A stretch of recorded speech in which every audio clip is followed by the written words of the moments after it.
Gente, então continuando, dia 10 de setembro, turma 20A da Biologia, aula em Embriologia Geral, e nós estamos falando de ciclo feminino, tá?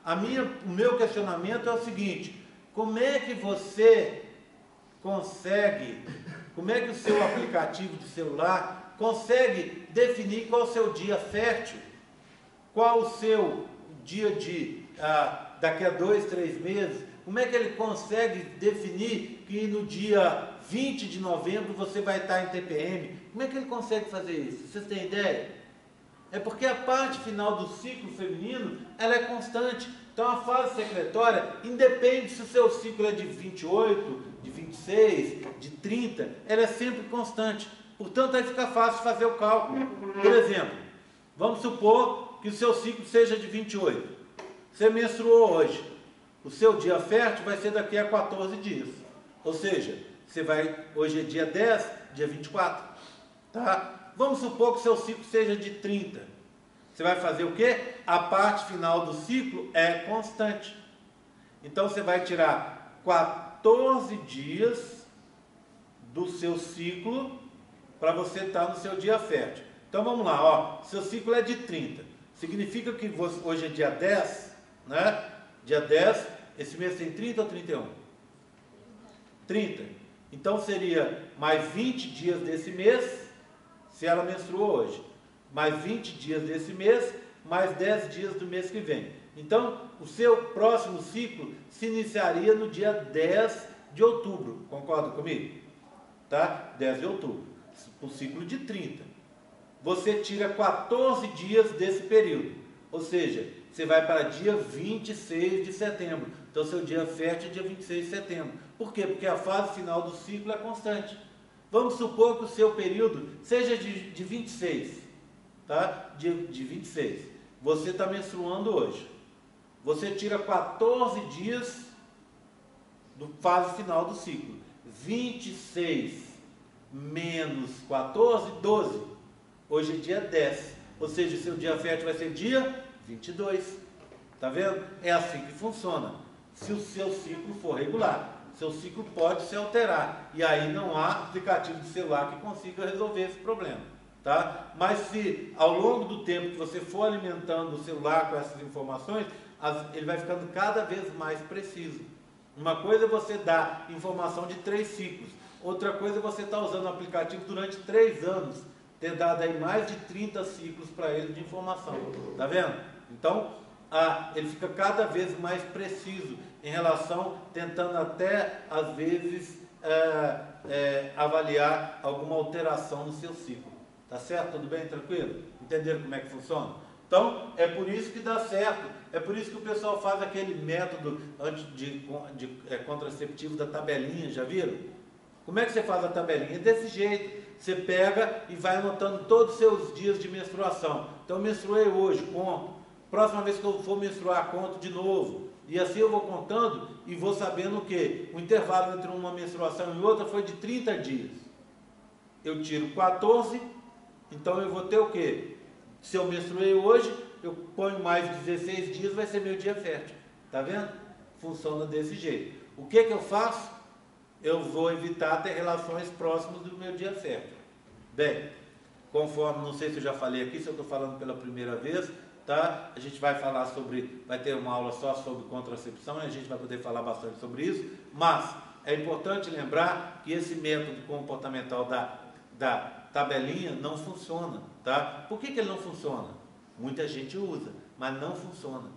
Por quê? Porque o seu ciclo pode se alterar ao longo do mês de uma forma imprevisível e sem nenhum aviso. Por exemplo, você está doente, seu ciclo pode mudar. Você está estressada, seu ciclo pode mudar. Você pode mudar o ciclo até sem ter uma razão que você conheça. Eu estou tranquila, não estou estressada, não estou doente, mas meu ciclo mudou.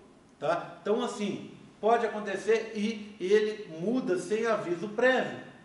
Você vai saber só depois que o ciclo mudou. Tá vendo?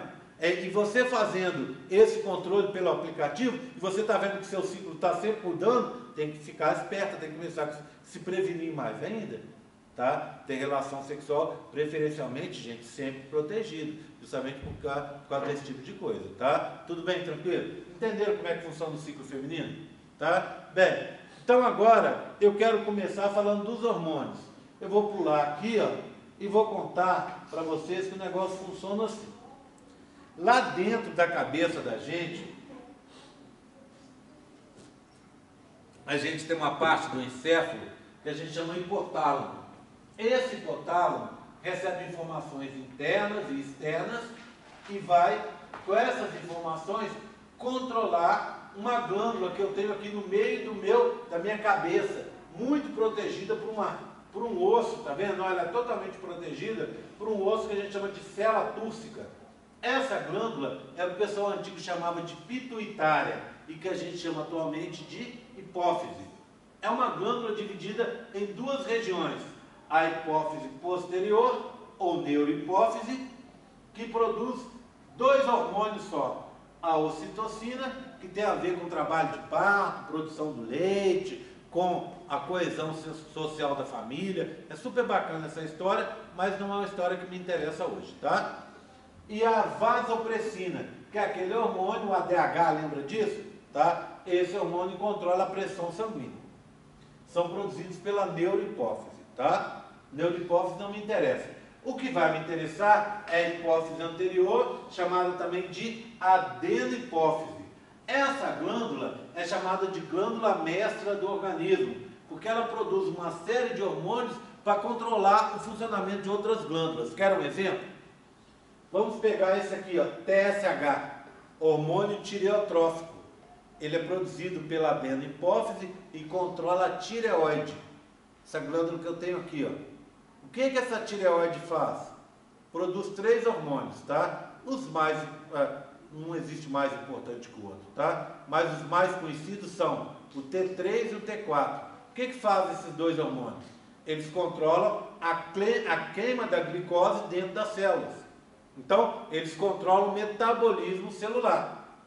Então, eu tenho uma glândula produzindo T3 e T4 que age no meu corpo queimando glicose no interior das células, controlando o metabolismo celular.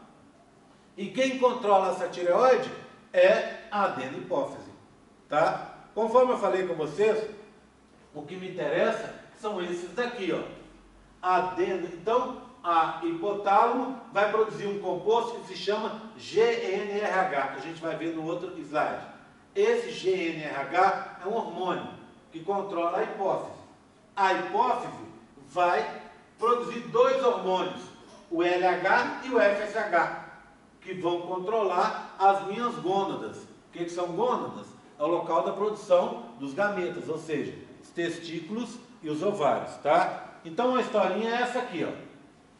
Hipotálamo produz o hormônio ou fator de liberação de gonadotrofinas. Presta atenção, daqui a pouco vocês vão entender o que é gonadotrofina. Age na SGNRH, age na adenohipófise. A adenohipófise produz as gonadotrofinas. Quais seriam as gonadotrofinas? O FSH, hormônio folículo estimulante, que é essencial para que o folículo passe de folículo primordial para primário, de primário para secundário, de secundário para terciário. Por isso, folículo estimulante, tá? FSH. H, hormônio, F de folículo, S de estimulante, tá? E produz também o hormônio luteinizante, LH. Isso é fácil, né? Luteinizante porque vem de corpo lúteo. Então, esse hormônio é essencial para a formação do corpo lúteo. LH e FSH são as gonadotrofinas. Gônado, de gônada. Trófos, que controlam o funcionamento, alimentam a glândula para que ela funcione direitinho. Que glândula? Testículo e ovário. Tudo bem? Tranquilo? Entenderam então qual é o mecanismo? Tá? E aí, vamos lá. E no testículo e nos ovários, você vai produzir os hormônios sexuais, que no momento me interessam 2, progesterona e estrógeno. Entenderam? Na região do hipotálamo. O que eu produzo? GNRH, age na hipófise, produzindo LH e FSH, as gonadotrofinas, que agem no meu testículo ou nos ovários das meninas.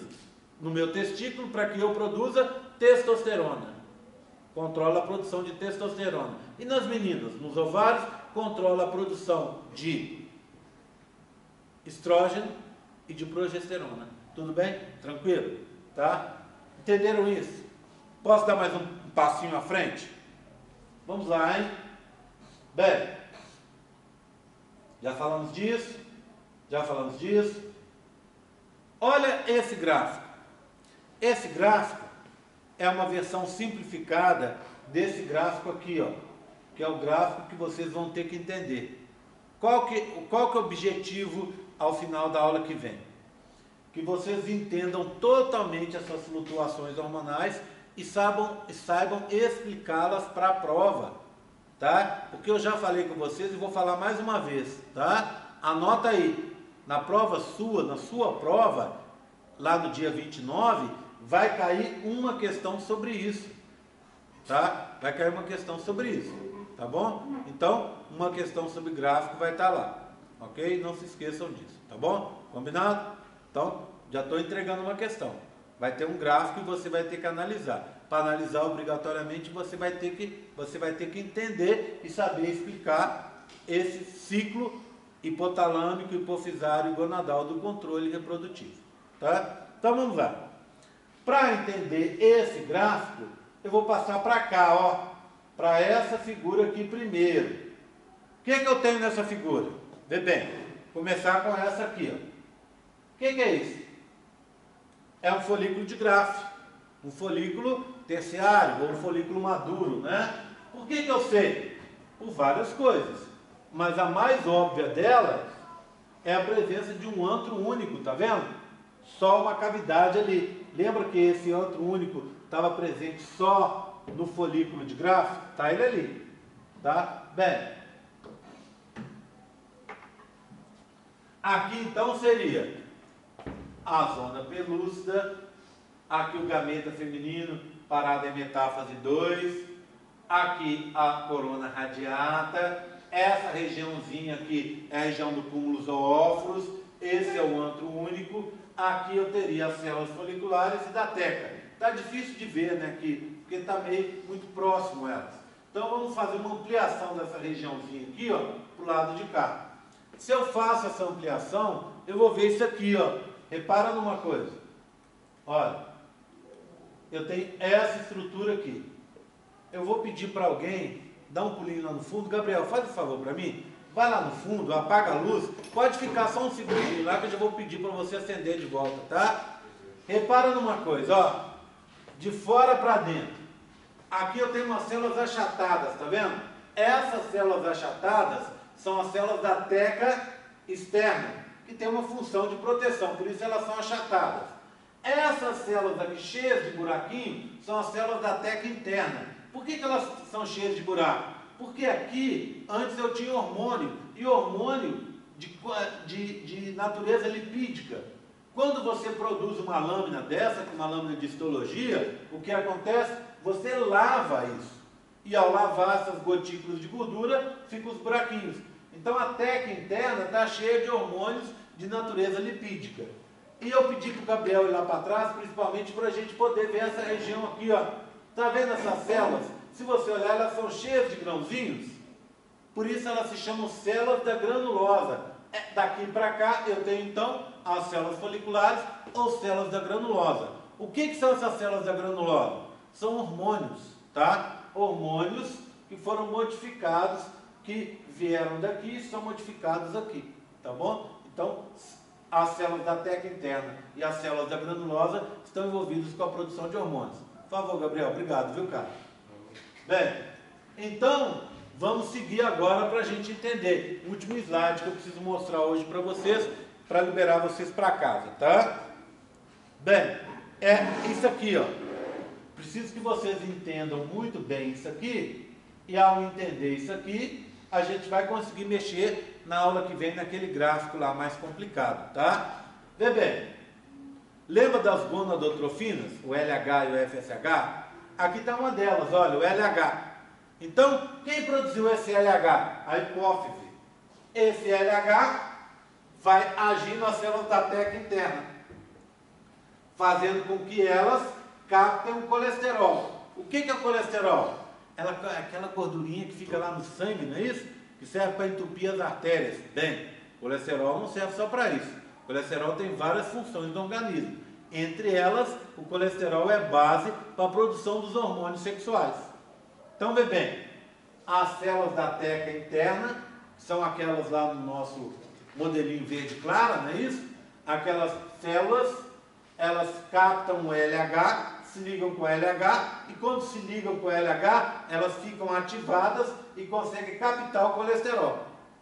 Elas pegam o colesterol, que é onde está esse colesterol? Circulando no sangue, não é? Elas captam esse colesterol e o transformam nesse hormônio aqui, ó, de nome complicado. Muita gente odeia esse nome aqui, ó. Androstenediona, tá? Androstenediona, apesar do nome complicado, é simples de explicar. Androstenediona é testosterona inativa. É um tipo de testosterona que está inativa.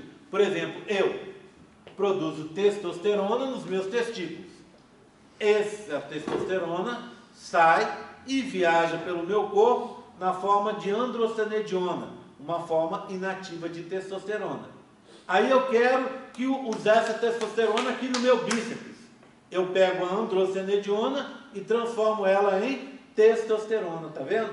Então funciona assim em mim. Bem, mas eu sou homem, isso aqui é uma coisa de mulher. Mulher tem testosterona? Claro que tem.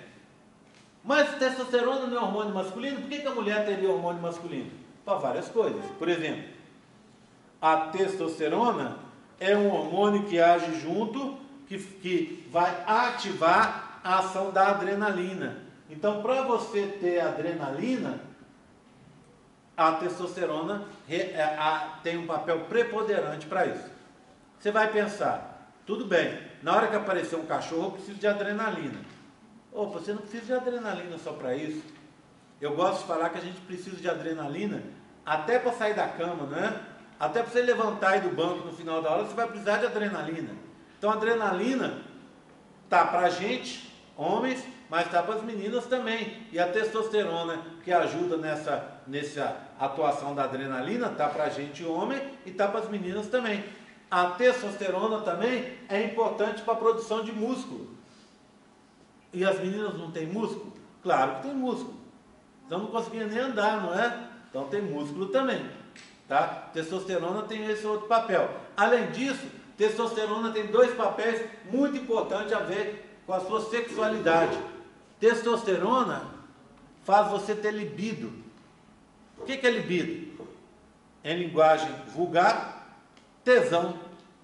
Testosterona faz você ter tesão, vontade de fazer sexo, não é? Não é? Então, se você não tem tesão, às vezes está faltando testosterona. E a testosterona faz uma outra coisa muito importante. Ela faz você ter orgasmo. Então tem muitas meninas que não têm orgasmo porque têm níveis muito baixos de testosterona. Olha que bacana. Existe aí no mercado uns anticoncepcionais que são injetáveis. Eles substituem as pílulas. Qual que é a vantagem dele? Para quem não tem medo de tomar uma picadinha, esses anticoncepcionais, eles funcionam durante um mês. E tem versões aí que funcionam durante 3 meses.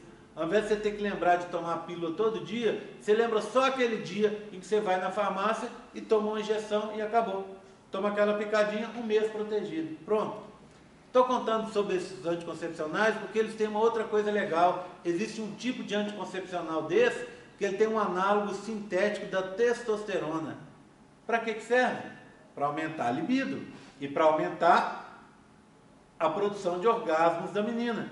Então a menina está ali, não quero namorar, namoro é muito ruim, sirvo só para agradar o namoro está servindo só para agradar meu namorado, não estou curtindo, está ruim para mim, né? Vai, toma um remedinho desse, opa, vem cá, negão, porque dá bom para mim também, concorda? Então assim, tem essa possibilidade, tá? Por quê? Porque a testosterona tem esses papéis. Então faz sentido ter androstenediona, testosterona na fase inativa no sexo feminino. Concorda comigo? Tá? Por causa das várias funções dela. Mas não me interessa nenhuma dessas funções.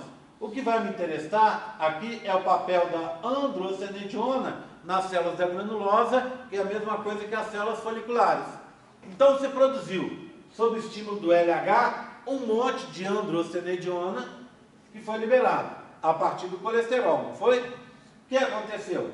As células da granulosa foliculares, que são aquelas dos pontinhos que o Gabriel pagou a luz para a gente poder ver, elas captam essa androstenediona desde que elas sejam ativadas pela outra gonadotrofina, que é o FSH.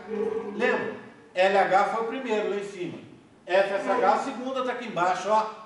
Então o FSH ativa as células foliculares ou da granulosa, elas captam a androstenediona e a transformam em quê?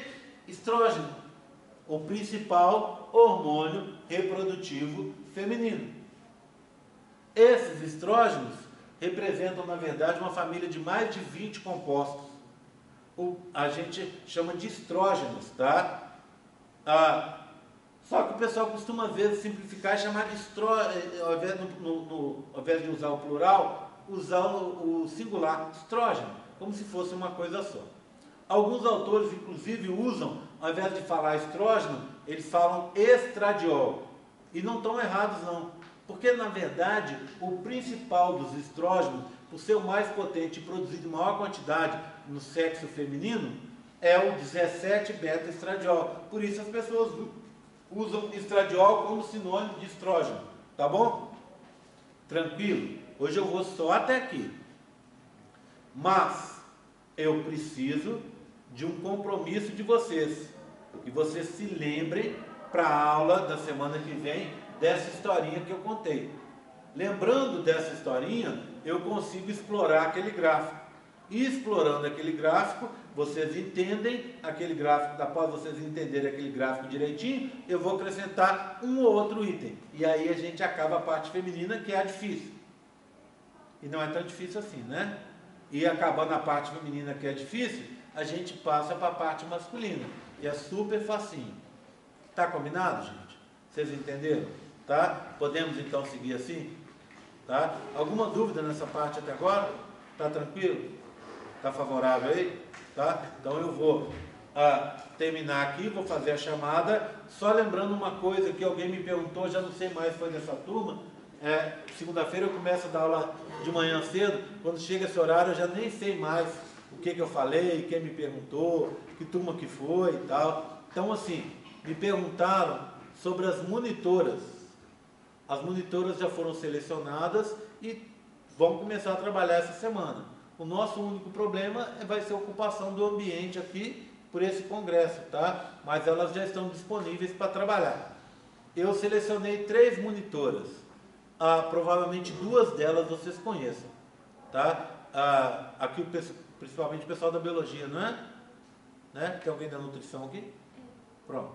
Marcelo talvez conheça a outra. Tem uma menina da nutrição que tem um nome diferente, chama Brena. Conhece a Brena? Uma baixinha, Brena. A Brena foi selecionada, e da biologia foram selecionadas 2 meninas, a Larissa e a Júlia, tá? Eu não vou saber falar o sobrenome delas para vocês, mas provavelmente vocês conhecem. Larissa Silva de Paula e Juliana de... Pronto, tá aí, tá? Então são as meninas da biologia que foram selecionadas. 2 delas são